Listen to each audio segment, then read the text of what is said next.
has been recent successful campaigns by the BTP and the Rail Delivery Group, who are the rail industry funded group representing the views of the rail industry, to encourage reporting of offences against women and girls. And we believe that some of the rise in recording offences is because these campaigns have been successful, and the willingness of victims to come forward and of bystanders to intervene or report on victims' behalves. However, we are not complacent. The Department for Transport recently announced £17 million of investment to better connect CCTV at train stations. The project will enable greater real-time access for the BTP to accelerate investigations, identify offenders as quickly as possible to bring them to justice. Mr. Speaker, over the last year, my office and I have supported a frankly depressing number of constituents who have been failed by the police and social services not listening to reports of coercive control, failed by the family court not recognising who the victim is, and failed by the CPS not proceeding to prosecute cases of domestic abuse because they don't believe the victim to be credible. What steps is the Minister taking with colleagues from across government to ensure that women are believed and listened to? Minister. I thank my honourable friend, and it's sadly something I think everybody in the House could probably recognise.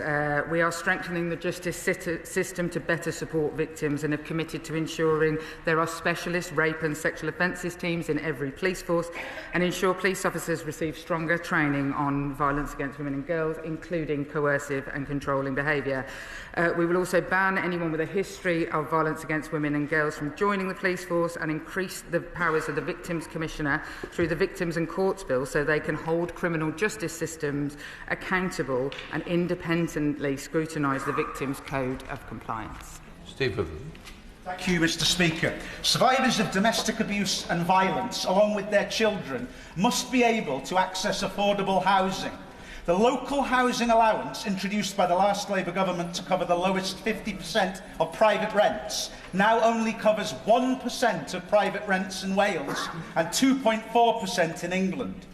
Does the Minister agree that unfreezing LHA and linking it once more to actual local rents is vital to reducing the risk of homelessness for survivors and ensuring they have the safety of a stable home when fleeing abuse?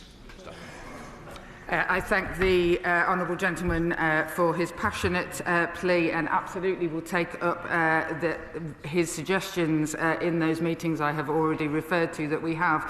Tier 1 local authorities in England have a legal requirement to assess and address the need for support within safe accommodation for all domestic abuse victims. The government has increased the funding to local authorities to £160 million this year, an uplift of £30 million from previous years, to provide further support in safe accommodation for domestic abuse survivors.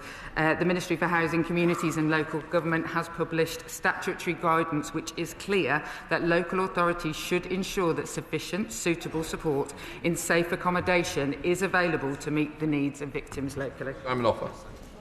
Thank you. Last week I met Loose Women presenters in Parliament and I heard about their Facing It Together programme. Would the Minister first of all support the Facing It Together programme and also support a plan we've hatched to get a poster for it in every GP surgery in this country? Thank you.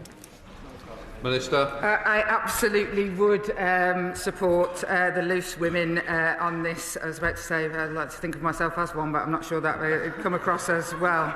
I agree that signage in GP surgeries, dental waiting rooms and pubs and clubs are all valuable tools to warn the public about the signs of domestic abuse and can help point those who are worried about a friend or family member to places of help. We must make sure that as a government, and what we are doing is to make sure that where people need to see those things, they will be there. And the best subject. Thank you, Mr. Speaker. In June, I asked the Government to consider my private member's bill calling for the Government to publish a strategy to tackle interpersonal abuse and violence against men and boys. The strategy would ensure that male survivors of crimes considered to be violence against women and girls, such as rape, sexual assault, domestic abuse, forced marriage and honour-based violence, are given dedicated support. It would also prevent male survivors from having to be in spaces that should be for women. On the 1st of September, the Safeguarding Minister told me that the strategy will be published early in the autumn. We're now well past that. So what is causing the delay in publishing the revised VAUG strategy, and can she assure me it will specifically address male survivors of crimes considered to be violence against women and girls? Yes, I can absolutely give him that assurance, and I would also like to extend an opportunity to meet with him to discuss these matters. I'd be more than happy to do that and see where we can go forward together.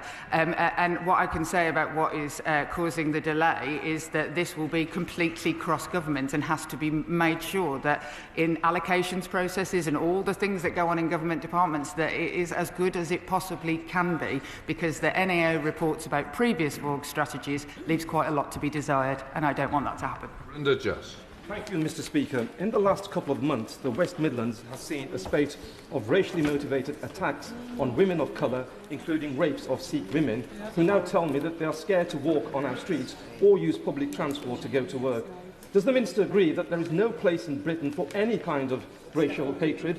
These crimes must be punished to the full extent of the law, and what assurance can she offer women and girls in my constituency of Wolverhampton West that they will have the full protection of the police and the authorities so that they can feel safe? I thank the honourable gentleman and, frankly, my neighbour in Birmingham, and share his real concerns about a spate of what appear to be racially motivated sexual violence. All I can say is that obviously some of these cases are in sub judice and charges have been laid, but I will absolutely give him my assurance and have spoken to organisations who work with black and minoritised women on the ground to ensure that we can do everything that we can along with police and other agencies to make sure women where he and I live feel safe. After a Bradley. Thank you, Mr. Speaker. Strangulation is an extremely common form of gendered violence. Up to 2/3 of women suffering domestic abuse report having been strangled. I've corresponded with the Minister about the need for the Institute for Addressing Strangulation to have funding certainty beyond March next year to continue its vital work, but have had no assurances. I know how seriously she takes this issue, but can she tell us what she's doing to make it clear to the Chancellor that sustaining this life-saving work must be a priority if we're to meet the government's target of halving violence against women and girls? First and foremost, I absolutely appreciate the honourable lady's question, and was very proud that yesterday it was announced that this government will make strangulation in pornography illegal in our country because of the rising tide of it, frankly, becoming acceptable. And much of that work comes from the institutions she talks about. And what I want to say to her is that she has to have absolutely no doubt that there isn't a cabinet minister in the country who doesn't feel the strength of my feelings about what should be spent on violence against women and girls. Mr. Speaker, we know, and I'm certainly seeing through my casework, that coercive control can continue for years after a relationship has ended through the manipulation of child maintenance payments by perpetrators. So can I ask the Minister, what steps is she taking with DWP colleagues to ensure that the systems work to support survivors and not enable perpetrators? I thank the honourable lady and have seen those cases. In fact, there are domestic homicide reviews that point to failures in CMS leading to the most tragic circumstances. So we're absolutely working with the Department of Work and Pensions to make sure that the system that operates in our country is completely safe, but also more widely with the Department for Work and Pensions on exactly what we are doing in their department on violence against women and girls. Kirsty Black.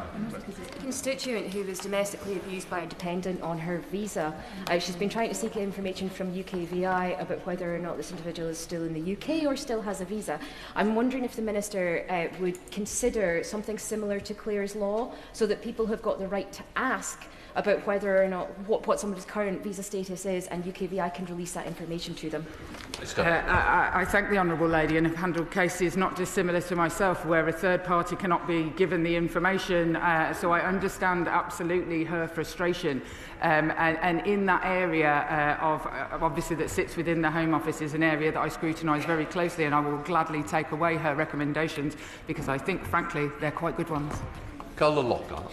Speaker. The Minister will know I'm unashamedly pro-life. Whilst I strongly welcome the Government's commitment to ending violence against women and girls, surely that must mean protecting women from harm and coercion in every setting. Given the serious safeguarding concerns and reports of coercion linked to abortion pills by post, will she commit to review this policy to ensure that women are never put at risk?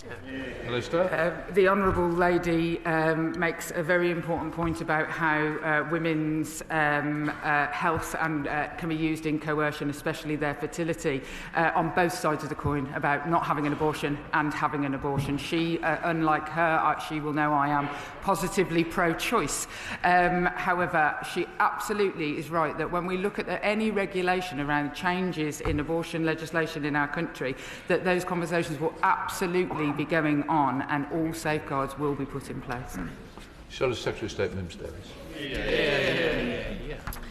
This government talks better protection for women and girls while actively passing changes to our sentencing laws, disgracefully meaning more than 90% of grooming offenders and 60% of rapists sent to prison will get their prison time cut. Mr. Speaker, was there an assessment on the impact of those changes on women and girls specifically? And can the Minister point to one single organisation representing women and girls that supports cutting prison time to 1/3 of a sentence for sexual assault and grooming? Minister.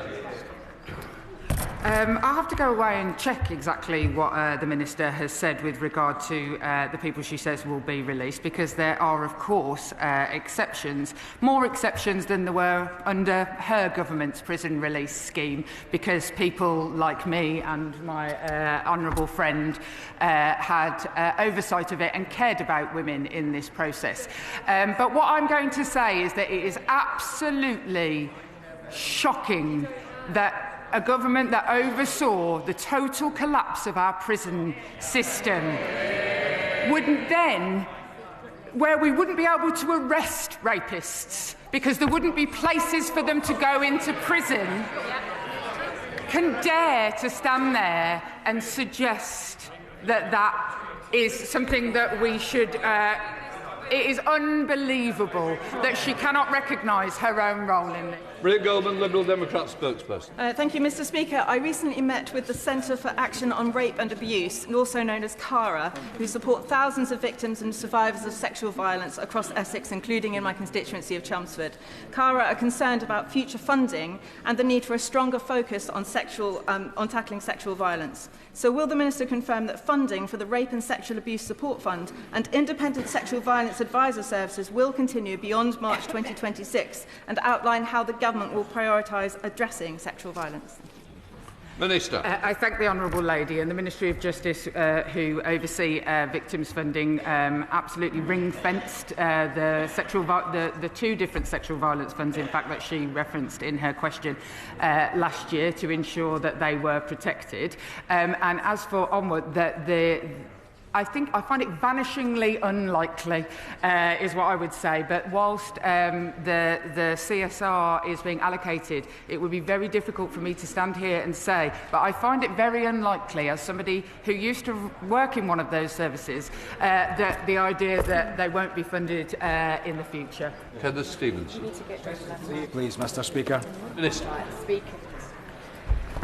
Mr. Speaker, across government, we're supporting a number of initiatives to increase the number of women in STEM. The target of 35% of women's participation in the advanced manufacturing sector, investing £18.2 million to ensure underrepresented groups get the maths support they need in schools, as well as working with schools to support them in developing a triple science offer for all pupils, ahead of introducing a statutory entitlement. A successful STEM sector is a diverse one, and it starts with inspiring the girls of today. Stevens. Thanks to this government embracing AI, constituencies such as Airdrie and Shotts are seeing substantial investment in data centres which will create jobs and re-industrialise former industrial heartlands. On National Engineering Day, does she agree with me that this government's commitment to vocational training and apprenticeships will open more doors to young women in towns and cities across the country to join the STEM